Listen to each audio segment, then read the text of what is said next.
Chandrayaan 3 is dead. ये मैं नहीं, ये India today, live science, business today, ऐसे कई सारे न्यूज एंड साइंस आउटलेट्स बोल रहे हैं, और जो नहीं बोल रहे हैं वो भी उस तरफ कहीं ना कहीं इशारा कर रहे हैं। दरअसल जैसे कि आपको पता होगा 4 सितंबर 2023 को इसरो ने चांद की सतह पर अपना लास्ट टेस्ट परफॉर्म किया था, जिसमें उन्होंने विक्रम लैंडर को चांद की सतह से 40 सेंटीमीटर ऊपर उठाकर फिर से रीलैंड करवाया था। और इस लास्ट टेस्ट के बाद इसरो ने विक्रम और प्रज्ञान दोनों को 22 सितंबर यानी कि नेक्स्ट लूनर डे तक स्लीप मोड पर डाल दिया। पर 22 सितंबर 2023 को चंद्रयान 3 को रीएक्टिवेशन सिग्नल भेजने के बावजूद आज 2 हफ्ते बाद भी इसरो का चंद्रयान 3 से कोई कम्युनिकेशन एस्टैब्लिश नहीं हो पाया है। इसरो के director of space application centre Nilesh Desai और इसरो चेयरमैन एस सोमनाथ जी, इन दोनों ने यह क्लियर कर लिया था कि इसके रीएक्टिवेट होने के चांसेस सिर्फ 50-50 ही थे, और वो भी सिर्फ 30 सितंबर तक अगर हो पाए तो। सो फ्रेंड्स, ऐसे में यह सवाल आता है हमारे सामने कि क्या आप, मैं, हम सब इस मिशन से जुड़ी सारी उम्मीदें छोड़ दें क्या? आखिर इसरो से ऐसी कौन सी गलती हो गई कि वो चंद्रयान 3 को फिर से रीएक्टिवेट नहीं कर पा रहे? एंड अब जो कि वो इसे रीएक्टिवेट नहीं कर पा रहे हैं, तो वहां पर चांद की सतह पर पड़े हमारे विक्रम और प्रज्ञान का क्या होगा? And ultimately friends, what does this all mean for us? क्या इसरो का ये चंद्रयान 3 मिशन, जिसको लेकर हम सब भारतीय इतने एक्साइटेड थे, ये अल्टीमेटली वास्तविकता में एक फेलियर साबित हुआ?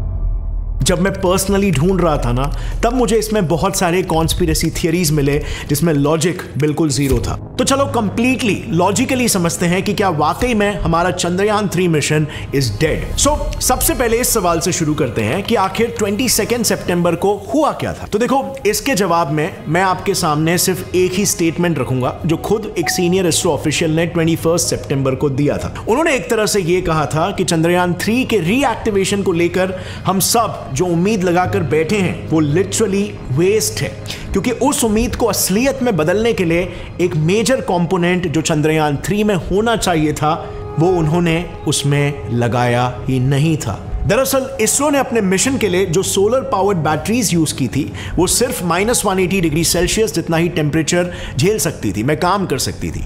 पर लूनर नाइट के दौरान मून का तापमान अराउंड -240 डिग्री सेल्सियस तक गिर जाता है। अब ऐसे में जब विक्रम और प्रज्ञान को स्लीप मोड में डाला गया, नेचुरली बिना इलेक्ट्रिसिटी के टेम्परेचर मेंटेन करना पॉसिबल नहीं था। अब इतने कम टेम्परेचर्स में बैटरी में केमिकल रिएक्शन स्लो हो जाते हैं और उसका ओवरऑल परफॉर्मेंस ही रिड्यूस हो जाता है। बेसिकली इतने कम टेम्परेचर्स में बैटरी में मौजूद आयन से भरा लिक्विड, जिसे हम इलेक्ट्रोलाइट कहते हैं, वही फ्रीज हो जाता है। अब ऑब्वियसली जब चार्ज पार्टिकल्स ही फ्रीज हो जाएंगे तो उनका फ्लो भी थम जाएगा और उनका मूवमेंट नहीं होगा, तो वो एक दूसरे से टकरा के रिएक्ट भी नहीं करेंगे। यानी कि ऑल इन ऑल ठंड के मारे बैटरी थप पड़ जाएगा, और एग्जैक्टली ऐसा कुछ हुआ भी। और इसीलिए इन बैटरीज को, या यूं कहो सभी इक्विपमेंट्स को गर्म रखने के लिए इसरो साइंटिस्टों का यह कहना है कि उन्हें RHU या मोर अप्रोप्रिएटली RTG, जो कि radio isotope thermo electric generator है, इस नाम के डिवाइस को लगाना चाहिए था। अगर इस डिवाइस को इंक्लूड किया गया होता तो आज हमें विक्रम और प्रज्ञान के रीएक्टिवेट होने की उम्मीद नहीं बल्कि श्योरिटी होती।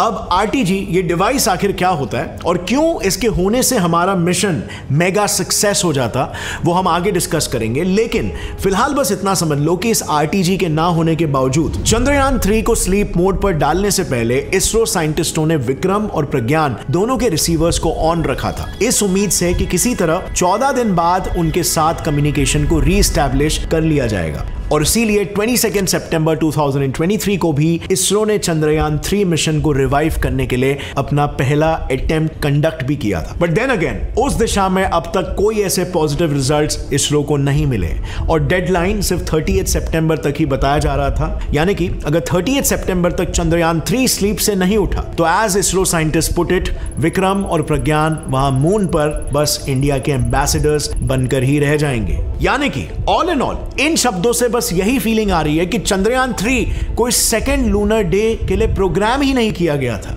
बस सिर्फ एक उम्मीद बांध रखी थी कि इन केस वो लूनर नाइट अगर सरवाइव कर जाता है तो हम शायद इस मिशन को कंटिन्यू रख पाएंगे, विच मीन्स फ्रेंड्स, इस सब से ये सवाल खड़ा होता है कि अगर ऐसा कोई डिवाइस था जिसे लगाने से चंद्रयान 3 लूनर नाइट को सरवाइव कर सकता था, और इसरो के ऑफिशियल्स खुद ये एडमिट कर रहे हैं कि ऐसे डिवाइस है, तो फिर इसरो ने ये डिवाइस चंद्रयान 3 में क्यों नहीं लगाया? ऐसी क्या भूल हो गई? क्या ये डिवाइस बहुत ही ज्यादा हैवी था, या फिर बजट का कोई इशू था, या फिर मे बी ये डिवाइस इतना कॉम्प्लिकेटेड था कि ये चंद्रयान 3 के साथ कंपैटिबल ही नहीं था software wise, so on and so forth. Well friends, इन तीनों ही सवाल का मैं सिर्फ एक काउंटर दूंगा। इतना समझ लो कि अगर आप इस डिवाइस की वर्किंग पढ़ोगे ना, तो इसकी सिंप्लिसिटी देखकर आप हैरान हो जाओगे कि इसरो ने इसका इस्तेमाल क्यों नहीं किया। देखो, रिसेंटली चाइना के चैंगी 4 मिशन के U2 रोवर ने 14 लूनर डेज में 1.455 किलोमीटर तक का सफर पूरा करके मून पर सबसे लंबे वक्त तक ऑपरेशन में रहने का रिकॉर्ड बनाया था। जब हमने इस पर थोड़ी सी रिसर्च की, तब हमें पता चला कि उन्होंने भी अपने रोवर में RTG फिट किया था, जो यूजुअली आउटर स्पेस के हार्श और कोल्ड एनवायरनमेंट्स में स्पेसक्राफ्ट्स और रोवर को हीट और इलेक्ट्रिसिटी प्रोवाइड करता है, जिससे उनको प्रोटेक्शन मिलता है। अब ये रेडियो आइसोटोप थर्मोइलेक्ट्रिक जनरेटर्स इतने सिंपल टेक्नोलॉजी पर बेस्ड है कि उस टेक्नोलॉजी की खोज आज से करीब 200 साल पहले हो गई थी। बेसिकली साल 1821 की मैं बात कर रहा हूं, जब एक जर्मन फिजिसिस्ट थॉमस सीबेक ने देखा कि अगर दो अलग मेटल्स को एक साथ जोड़कर उसके एक एंड को गर्म और दूसरे को ठंडा करे, तो उस एक्सट्रीम टेम्परेचर डिफरेंस की वजह से उन दोनों एंड्स के बीच करंट फ्लो होने लगता है, और इस तरह से टेम्परेचर की मदद से इलेक्ट्रिसिटी बनाने को सीबेक इफेक्ट कहते हैं, और ऐसे करंट पैदा करने वाले डिवाइस को थर्मोकपल कहा जाता है। इन्हीं थर्मोकपल्स को अगर हम एक अच्छे खासे नंबर्स में इस्तेमाल करें, तो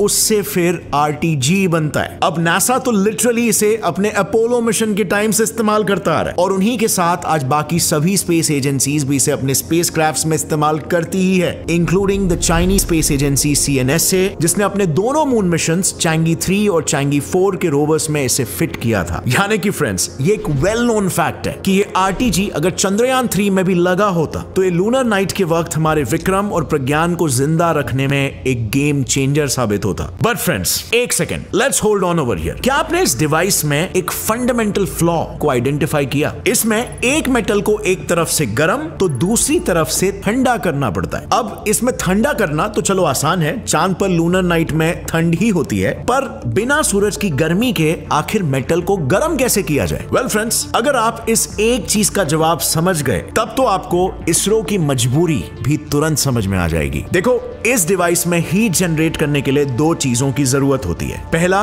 एक थर्मोकपल एज ऑब्वियस, और दूसरा एक हीट सोर्स। अब पहले प्रॉब्लम को सॉल्व करने के लिए साइंटिस्ट RTG में एक स्पेशल टाइप के थर्मोकपल्स की चेन लगाते हैं, जो सर्कुलर पैटर्न में अरेंज्ड होती है। बट देन जब बात हीट सोर्स की आती है, उसके लिए इस सर्कुलर पैटर्न में अरेंज थर्मोकपल्स के बीच में एक रेडियो एक्टिव प्लूटोनियम सोर्स रखा जाता है, जो थर्मोकपल्स को अंदर की तरफ से, यानी कि सिंपली एक साइड से हीट प्रोवाइड करता है। अब मैंने जब कहा कि स्पेशल टाइप के थर्मोकपल्स, तो उससे मेरा क्या मतलब था? तो देखो, नॉर्मल थर्मोकपल में जैसे मैंने बताया था कि आप कोई भी मेटल ले सकते हो, पर जैसे कि आप खुद भी ये जानते हो, आउटर स्पेस एक निर्दयी जगह है। वहां एक अनकैलकुलेटेड डिसीजन महंगा साबित हो सकता है, और इसीलिए साइंटिस्टों ने रेगुलर थर्मोकपल्स में कुछ जरूरी चेंजेस किए। उन्होंने अपने नेक्स्ट जनरेशन थर्मोकपल्स में एक्सेस नेगेटिव चार्जेस वाले N टाइप और एक्सेस पॉजिटिव चार्जेस वाले P टाइप सेमीकंडक्टर्स का एक कॉम्बिनेशन इस्तेमाल किया। इससे होता यह है कि जैसे ही थर्मोकपल का एक एंड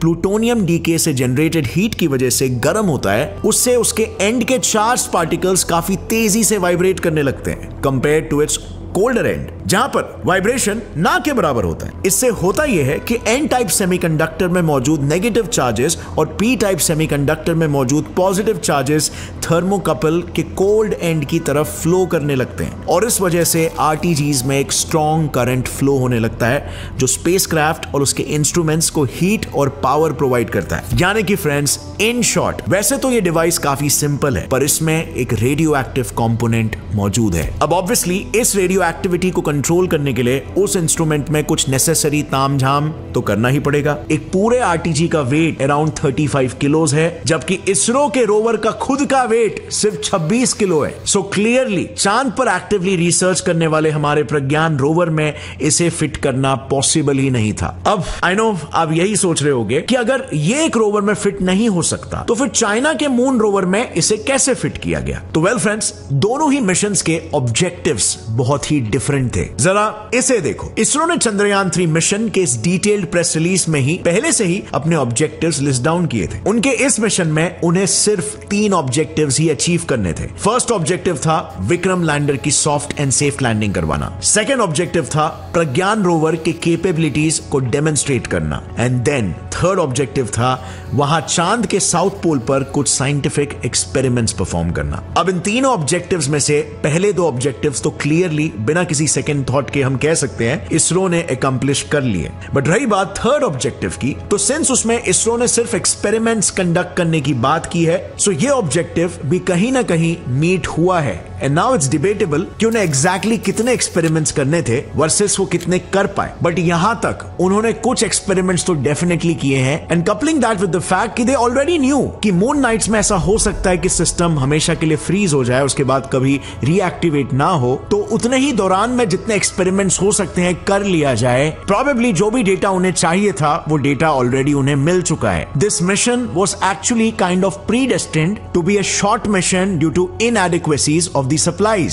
सो ऐसा बिल्कुल नहीं है कि चंद्रयान 3 ने अपने थर्ड ऑब्जेक्टिव को मीट नहीं किया, बिकॉज यू सी चंद्रयान 3 चांद के साउथ पोल पर गया है जो कि कंप्लीटली अनएक्सप्लोर्ड टेरिटरी है, जबकि चाइना के रोवर्स चांद के साउथ पोल पर नहीं टहल रहे। अब साइंटिफिक कम्युनिटी में जो भी रिसर्चर किसी अनएक्सप्लोर्ड जगह पर पहला कदम रखता है वो एक्सपेरिमेंट्स सिर्फ कंडक्ट करता है ताकि उस जगह से जुड़ी एक प्रीलिमिनरी इंफॉर्मेशन हमें मिल सके। इसके बाद जब कोई और उस जगह पर वापस जाता है तब ये नए रिसर्चर्स प्रीवियस एक्सप्लोरेशन के बेसिस पर कुछ एक्सपेक्टेशंस बनाकर आते हैं जिसको वेरीफाई करने के लिए एक्सपेरिमेंट्स करते हैं। लाइक फॉर एग्जांपल अभी चंद्रयान 3 ने देखा कि चांद के साउथ पोलर सतह पर सल्फर है, तो अब आगे जो मिशंस कंडक्ट किए जाएंगे वो वहां पर जाएंगे, वो वहां की वोल्केनिक एक्टिविटी को डिटेक्ट और प्रूफ करने की कोशिश करेंगे, क्योंकि सल्फर मोस्टली वोल्केनिक एक्टिविटी के जरिए ही सतह पर आता है। खैर, अगर आपको फिर भी ऐसा लगता है फ्रेंड्स कि चंद्रयान 3 ने कुछ ऐसी एक्स्ट्रॉर्डिनरी खोज करनी चाहिए थी, लाइक वहां पर चांद के शुरुआती समय से फ्रीज हुआ पानी